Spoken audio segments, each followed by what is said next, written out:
Good morning. आज बात करेंगे फ्रेडरिक फॉर्सिथ की एक किताब the Day of the jackal, उसके बारे में।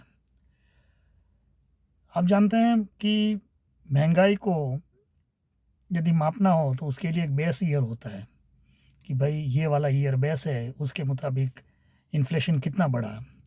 उसी तरह से हिंदी फिल्मों के अंदर यदि बेस फिल्म मानी जाए तो वो शोले मानी जाती है कि कोई भी फिल्म की कंपैरिजन होती है कि शोले जितनी हिट हुई या शोले से कम हिट हुई है।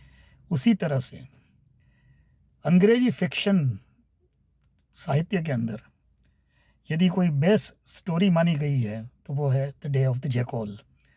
फ्रेडरिक फॉर्सिथ आरएएफ के सेकंड वर्ल्ड वॉर में पायलट थे। उसके बाद उन्होंने लेखनी पे हाथ आजमाना शुरू किया।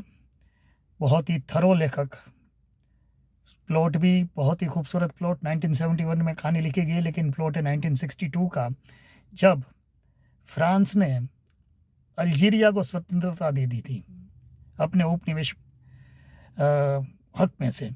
तब कुछ लोग ऐसे थे जिनको अल्जीरिया फ्रांस से भी ज़्यादा प्यारा था, ऐसे फ्रेंच लोग थे।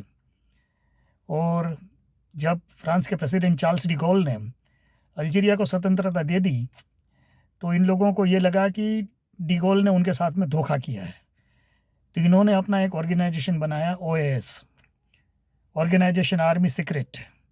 और इन्होंने सतत ये प्रयास किया कि चार्ल्स डी गॉल के ऊपर असैसिनेशन के एक से बढ़कर एक हमले करवाए गए, लेकिन हर एक हमले से चार्ल्स डी गॉल बचते गए। और हमारी कहानी का प्लॉट यहीं से शुरू होता है, जब ओएएस कई दिनों के लिए अंडरग्राउंड हो जाते हैं और उसके बाद में एक ऐसे किलर को हायर करते हैं। एक इंग्लिश किलर होता है जिसकी आइडेंटिटी किसी को भी नहीं पता है, लेकिन उसके बारे में ये माना जाता है कि वो बहुत ही थरो किलर है, बहुत ही सिस्टमेटिक किलर है और अपने काम में आज तक वो कभी फेल नहीं हुआ।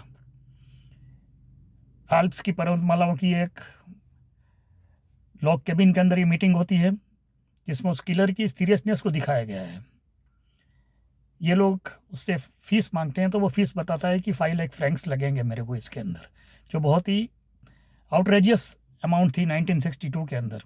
लेकिन ये लोग देने के लिए तैयार होते हैं, लेकिन उसको बोलते हैं कि पहले आधा अमाउंट दिया जाएगा, आधा अमाउंट काम ख़त्म होने के बाद में। फिर ओएस का जो कर्नल होते हैं मार्क रॉडिन, वो इससे पूछते हैं किलर से, यदि हमने तुमको पैसे नहीं दिए तो तुम क्या कर लोगे? तो बोले डी गॉल को मारने के बाद में फिर तुम लोगों को मारने का प्लान बनाऊंगा। ये इतना सीरियस किलर होता है और अलग अलग आइडेंटिटी लेके वो फ्रांस में घुसता है। इस किताब के बारे में आपको ये भी बता दूं कि इस किताब में बताया गया है कि it is the easiest thing in the world to procure a British passport at that time. मतलब आप एक एप्लीकेशन लिख सकते थे उस ज़माने में, अपना बर्थ सर्टिफिकेट दे दीजिए, आपका पासपोर्ट बन जाता था। इस फ्रॉड को, इस फिल्म के अंदर उसने एक फ्रॉड के जरिए एक छोटा बच्चा जो मर चुका होता है उसके नाम से पासपोर्ट बनवाता है किलर। तो इस को आज की तारीख में भी जैकल फ्रॉड कहा जाता है। और ये किताब छपने के बाद में ब्रिटिश साम्राज्य के अंदर ये सिस्टम रद्द कर दी गई कि सिर्फ एप्लीकेशन पे पास बन जाएगा। खैर ये तो अलग बात है, कहानी आगे बढ़ती है।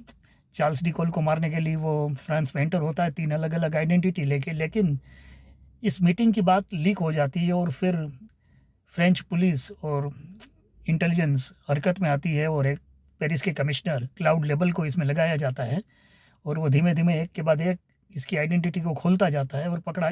और आखिर में इन दोनों की सामने सामने एक मुलाकात हो जाती है जिसमें जैकल मर जाता है।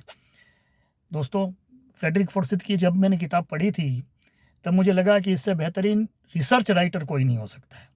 इतना बेहतरीन उसने रिसर्च किया हर एक चीज़ के अंदर। अगले कुछ दिनों तक हम सिर्फ फ्रेडरिक फॉर्सिथ की किताबों के बारे में चर्चा करेंगे। ये एपिसोड थोड़ा लंबा हो गया, माफ़ कीजिएगा, लेकिन मैं अपने आप को रोक नहीं पाता हूँ जब भी फ्रेडरिक फॉर्सिथ के बारे में मुझे कुछ बोलना होता है। तो धन्यवाद।